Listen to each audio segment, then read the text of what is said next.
what we do. Okay. All right, we're going to dive in. Hi, everyone. I'm so glad that you are dialing into the Rise with Diana podcast. We have the most amazing Sharon Shi with us today, and we get the beautiful opportunity to lean into understanding a lot about Sharon. And Sharon and I met divinely in Chicago, Illinois, through my sister-in-law, Ying, and she said, I think you need to meet my friend Sharon. And of course, when she said that, I said, Sharon Shi. And then Sharon Shi is a part of the whole Hilton in Chicago at the Canopy by Hilton. And guess where we are having the All Rise Live Global Summit? Stay at the Hilton. You guys are getting this, right? You're picking everything that we're picking up, everything we're laying down. Sharon, I'm so glad that you are here with us today. We'd love to hear a little bit of your background, talk a little bit about why maybe you have chosen the career you have. Love to hear about your family. Let's just dive in right there, and then we'll just take it from there. Sure. Hi, everybody. So nice to be here and share a little bit of my background of my thoughts recently. So I originally came from China, gosh, 20 years ago for law school Yeah. here in Chicago. And then, since then I stayed here and worked here and started my own solo legal practice here. Um, yeah, that's that's Yeah. me in a nutshell. Yes. Yes. And so you tell us, what type of law that you practice? I do immigration law, business immigration law, and a little bit of business and investment transactions. Okay, but why did you decide being a lawyer was where you should land? What Tell us a little bit of that story. Well, I guess that all start from, when I was like 10 years old or ish. Like, I always, when I was in China, always watching those movies from Hong Kong, right? So when you go, Oh, what are they those? all those TV series, soapy TV series where all features a very competent Hong Kong lawyer, where Oh, they are a British system where they actually wear this this this hair and then yeah. standing in the court and fighting with the judge and defending for their own clients. So I feel that's very powerful, and I wanted to pursue legal degree when I grow up. So that's actually where I started. Just Yeah. kidding. No, that was the fantasy side of my story. Right. Wanted to be a Right. lawyer, but so it's always like I always feel there is one part of me that always wanted to do some advocacy. I always feel something I saw is not very fair. Um, Wanted to spoke out. Yeah, yeah. And so you and I connected because you began to dive into the real Sharon and her passion, that there was something deep within you that knows there's something that you're supposed to be working on to help the greater good. Where does that come from? Obviously, you love the women in the Hong Kong, which is something the Americans probably we didn't grow up like that. We had this thing called LA law, which is what I Yes, remember growing up pretty with, much. Yeah. right? But there's a passion deep within you that drove you here. Where does that come from? Starting my own practice or I would say just that drives you. Like, and I guess maybe that comes from your superpowers. What would you say your superpowers are? I guess always wanted to be better. Wanted Mm, the pursuit is always wanted to be better and wanted to be myself and and I know I wanted to be spoken out yeah. for some things I don't think is right. I think that Mhm. is my superpower. That drives Mhm. me to do this many things where sometimes it's legal related, sometimes it's not. I Yeah. also work for nonprofits, which Yeah. is completely irrelevant with my industry and my Mhm. background. So Mhm. I guess that's my superpower. Yeah, and so this speaking out for what you know is right, what have you seen to be some of the injustices that you've definitely begun to utilize as your core focus? What do you see from your lens?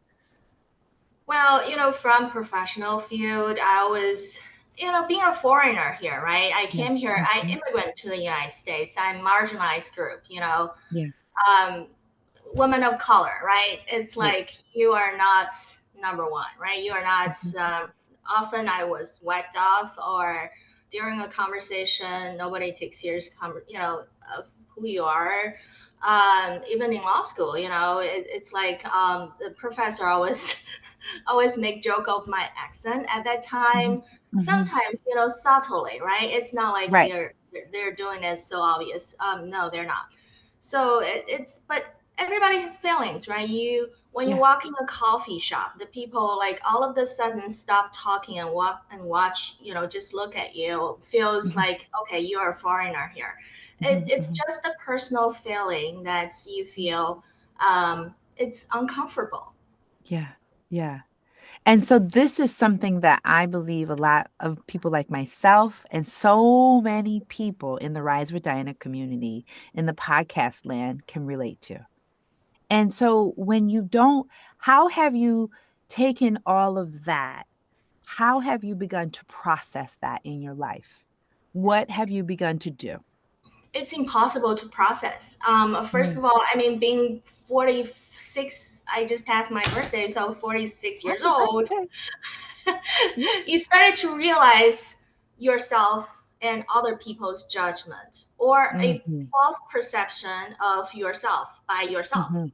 Mhm. So, it's really, it relates clearly to your topic, which is what is your authentic self. And Correct. And I how think it's, yeah, yeah, and I think it's evolving. When I was 20, 30, yeah, 40, and maybe in the 50 or 60s, it will be different. right. Um, I think it's okay. It's all okay. It's just different phases of life. Mhm. Yeah. So how do you tap into that authenticity? Because you and I have talked before, and you have even had these, like, who do you think you are? Doing the things that you do, even in your own culture, right? Because that's not typical to see a woman of Asian descent, a Chinese woman, speaking up and advocating. So, what is the like, how did you, I know that's your superpower, but I think a lot of people want to know, like, how are you actually managing to get through that? Do you just grit or what is it? I think advocacy is really a big word, and a lot of times when you mention that, people feels a lot of pressure. Oh, I Yeah. wanted to fight. I wanted to Mhm. fight with somebody to gain Mhm. justice, or I wanted to be treated fairly. So you always view the different parties are actually opposite. Mhm. Oftentimes it's not. You Mhm. realize it's actually communication. It's Mhm. actually wanting to convey my ideas across the road and Mhm. receptive of the other people's ideas, and finding ally. It's Mhm. really it's really a two-way road sometimes. So it's not fighting, because when you mention fighting, you feel a lot of pressure, Mhm. a lot of angry, a lot of negative thoughts. Mhm. So what I viewed is really, as I'm growing older, maybe my yin is overcoming my yang, Yeah. where Yeah. I thought, just talk about it. That's Mhm. where we started this. I right now I'm the chair of the infancy organization nonprofit. It's called One Book One World, Yeah. where during COVID, we actually donate thousands and thousands books on Asian American Mhm. contributions in history to Chicago public schools, because Mhm. we feel, those are so inadequately educated and known by so many. If you go out and Right. ask, who is the most, who do you know, like, who is an Asian, who do you know, and most likely they will name Jackie Chan, Right. and that's the only figure. Or or sometimes they will say, okay, Kamala Harris, Mhm. something like that. But there's so many. There's so Yes. Asian Americans came to this country 150, 80 years ago. The Yeah. first Supreme Court on citizenship, birthright citizenship, was actually on a Chinese. That Mhm. was the first case. Mm, decided by Supreme Court. So it, yeah. a lot of fundamentals of this country has huge involvement with Asian population. Yeah. And that's what intrigued me most because you asked me that question, Diana, who do you see? I was like, I don't know. And you know what I thought of? I said, I have been to so many women's conferences across the nation, and very rarely, if ever, do you hear from that voice? Which is the reason why I was like, Sharon, you're speaking in the conference because I want to hear your voice because you are on a mission, number one, to give people a feeling of belonging in this country, right? That your voice and your culture matters and it matters.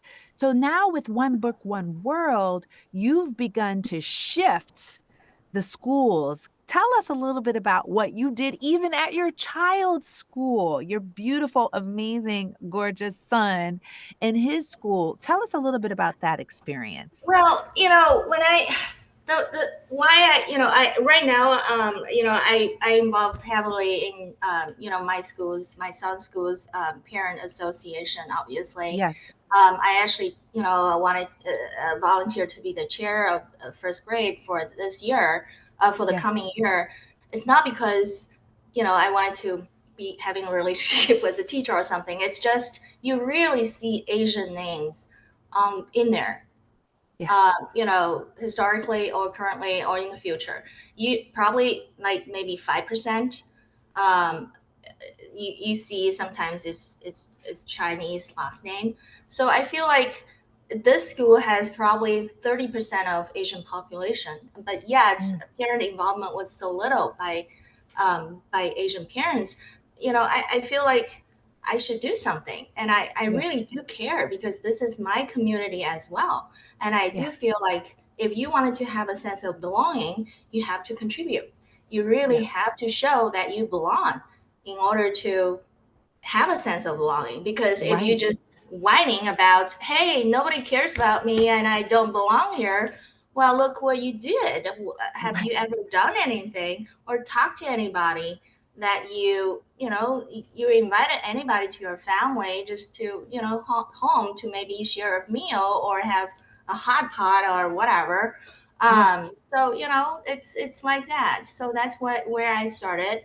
And it's our Asian American parent affinity group is actually the first parent affinity groups in my son's school, and Mm, now they started like five, so this mhm, year.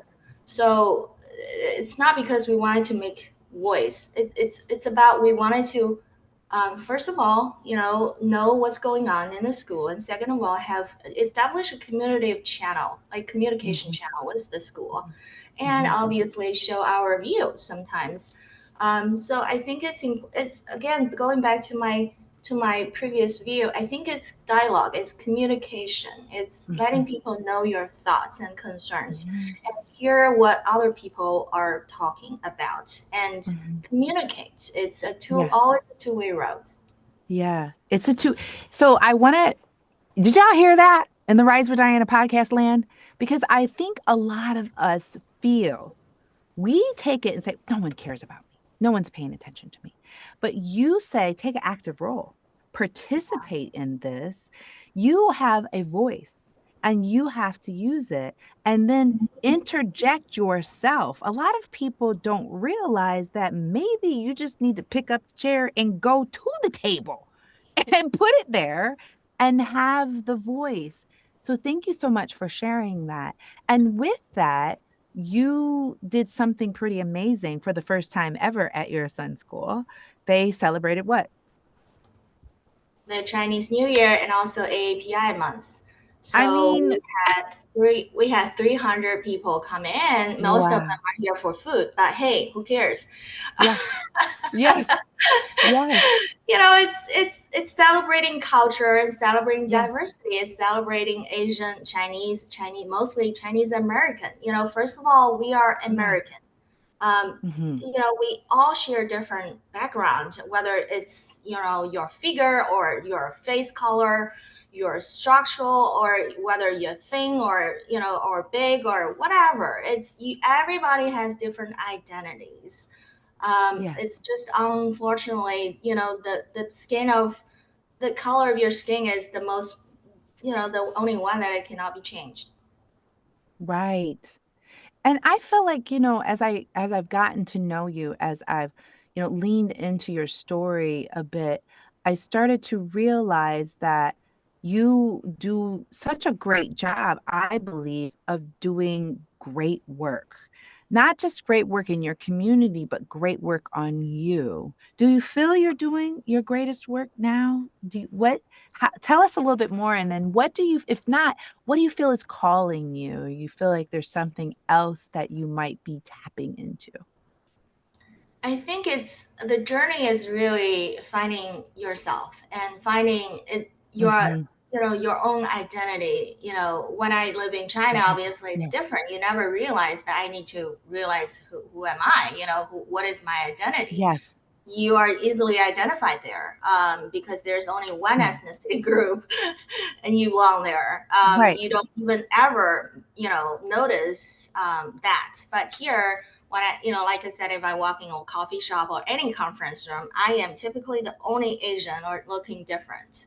Mm, Having an accent, mhm. obviously, sometimes have the grammar wrong or something like that. So people will instantly pick up. I was talking to one of the parents, and she said, when I started to speak, then people realize I come from another country. I'm like, when I walk into a space, people suddenly realize, Right. it's like that. A lot of times, I Yeah, often, I often wanted to change. I wanted to be a black. I yeah. wanted to be, Mm, a yeah, European. I wanted to be, different colors. But then I realized that's not me. That is not me. And no. what is the point? What is the Right. point? Um, Yeah. so a lot of times it's about I feel I am not good enough, being Mhm, an Asian woman. But another thing is structural, right? It's social reflection, right? It's social reflection on yourself. So we mhm, have to be really being very self-aware of who we mhm. really are. Yes. It took, I mean, honestly, it took a lot of energy to realize Mhm, that, and also have a lot of self-love. mhm. Really, you have to Yes. love yourself, first, Mhm, because loving self is not like loving you're beautiful. Like mhm, know that all the good things that you're high achievers. All the good things. It's loving yourself is know that you are vulnerable. mhm. Yes. Is Yes. that you are vulnerable. Everybody is vulnerable, but vulnerability is not necessarily shortcomings. They Mhm. are Right. your features. They are your traits. So just care for them like they're little babies in your hands. Like, oh, I know you're so gentle and you felt so hurt. I'm sorry. Yeah. Sometimes you have to have that kind of exercise, Yes. but people don't often realize that they need to care for themselves and care for the vulnerability in themselves in order to Yeah. realize this is my identity. I can be strong, but oftentimes very emotional, and is I can often feel very hurt. Mhm. Um, but that's me. Yeah. And I don't know who can't relate to that. As you're sitting there going through the process, I know, and I wrote about this in my book, Inspiration in My Shoes. I didn't want to be Black, right? Excuse me. I didn't want to be white. I have a white father. I didn't want to identify as a mixed race kid. I only wanted to be Black because I wanted to be accepted by that race. And as you got to the point, you really have to surrender. That's not me. I'm declaring it. It's not me. And I really believe we all, and I'm saying this as an exclamation point of what you just said, because so many women walk around with this idea that their identity is tied to their title or their identity is tied to their status. But that then proves imposter syndrome. What do you think about imposter syndrome? What do you say to imposter syndrome? Oh my gosh. I think women especially has that syndrome so Yeah. heavily. I Yes. mean, I'm not a psychologist, obviously, but I think it has something to do with your, childhood upbringing. Because I Yeah. was heavily criticized when I was a child. And, my that's where my mom was, that was how she was brought up. So she doesn't know better. So, I couldn't blame her right now, but it's really a process that I have to go through. And when I went to law school, I still remember Professor Stubbe, who is my legal writing three professor. She always said, at that time, I think I did what, like A minus or something. And I went to her office and I was crying. I was like, why this is like, you're not giving me A plus. And she's like, come on, you are already probably the second best in the class, for legal writing for a foreigner. You're doing so good. I'm like, and she's like, I know that Asian women, especially Asian women, criticize them so much that they think Mm. they don't deserve. But now Mhm. I realize it's not only Asian women, it's all the women of color Yes. that we think that we don't deserve, especially women in a higher, position that is high achievers. They think Mhm. oftentimes I do not deserve this. Yeah. I do not deserve to be heard. When Mhm. people criticize me, I often blame myself. When Mhm. something Mhm. is not perfectly done, I blame myself. Mhm. I didn't do this. I didn't make this argument. I didn't organize this thing in a perfect order. It has something, with my traits, obviously, but it Mhm. also has something to do with how people say me. Yeah. It's all that kind of stuff. Yeah. Yeah. Yeah. And it's just so important what you just said in almost every single podcast that I have been in with the sensational, brilliant women like you.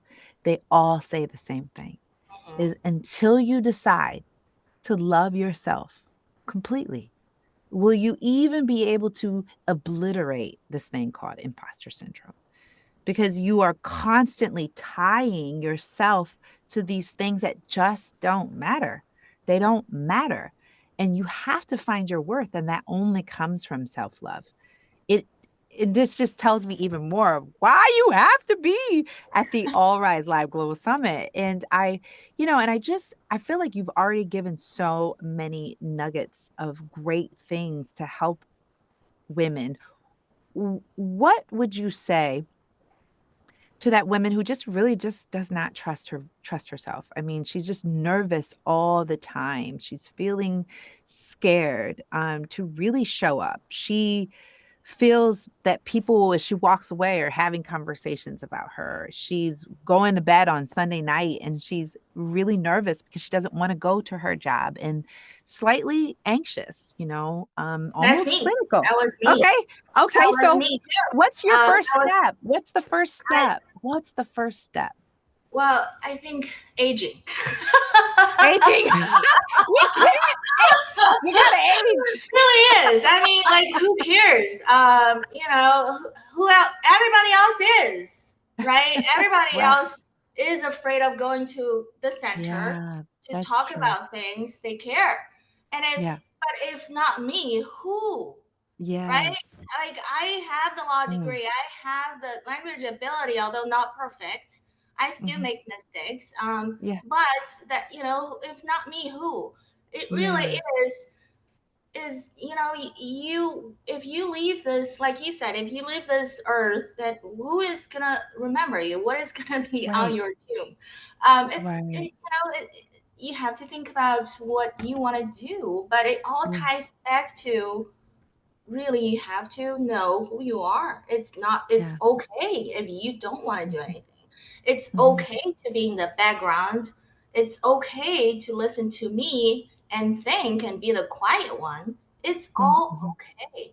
And it's Yeah. also okay to come forward and talk about something that you think needs to be communicated. Yeah. um, so yeah, it's all okay. It's just about self-acceptance, self-love. Mhm. If you do identify that is where your vulnerabilities are. Yeah. It's so I wish I would have had a podcast like this to listen to during those times because I just believe that and I know you and I share this, is that we've been through processes. We've had to come to some certain revelations. We've had to, basically say, no more. I'm not doing anymore, putting boundaries in place for ourselves. And Yeah, age, of course, definitely. But I know a lot of people who've aged and they are not where you are. And they're not where I am because it is a choice. it It is is a true. choice every single day to choose you. And so I'm so excited that you're going to be at the All Rise Live Global Summit on our stage, sharing your beliefs, sharing your story, and sharing a message. What message would you have for corporate America today? And I know it's pretty expansive, but one thing about what we need to lean into, because I'm telling you, I mean, I don't want to timestamp this podcast, but we have a lot of tumultuous things going on in our country right now in corporate America, and its ideologies, its vision for social change is changing. And what message would you give to corporate America today? Look what's going on around you. Look who the Mm, future president will be. Just accept the change and mm, know that you yourself is changing too. That is yes, something is not changing, is things are always changing. yes, yes, Embrace yes, the diversity and yes. be open to minds. Yeah. I hope, well, you heard it first because we're all changing. The dynamics are changing, the demographics are changing. Women are really getting to a point where we're really understanding our voice, that we have choices. And Sharon, you are a bright light. You have to get on more stages. And I really believe that your story is profound and we've only scratched the surface of it. But I'm just so grateful to know you. I'm grateful that we're friends. And I'm grateful because I can't wait to see you again in Chicago and have some hot pot. I think that's really important too. Like people really need to know that, first of all, to belong is friendship. It's leaning in and being with people who don't think like you, but really enjoying that process. And as we all know, at least I saw this latest study, that's the real prescription for health, is really being with people and loving and relationships. So I'm grateful for my relationship with you. Where would someone want, let's just say, for instance, someone's listening to the podcast and they actually need your services. How would they find you? How would they get a hold of you? Oh, that's very easy. You can Google me. You can Google Sharon Shi Chicago. I believe my name will pop up, or Yes. find me on my website, East Summit Legal, EAST Summit SUMMIT Legal LEGAL.com. Yes, eastsummitlegal.com. Yes, and I think it's important because I really believe that as we're all going to be running into different people, and some people just might need your services, but also too, I'm praying that the One Book One World will likely be one of your books one day that we can read, Sharon. That's my hope, as I would love to be able to read your story and let it be an inspiration to someone. But for right now, your story is an inspiration. So thank you so much for being on the podcast Thank today. you for having me. Yes. And so, everyone, please like, subscribe, check out Sharon, get with her, and we hope that you continue to rise. Yoo-hoo! Awesome. Yay. That was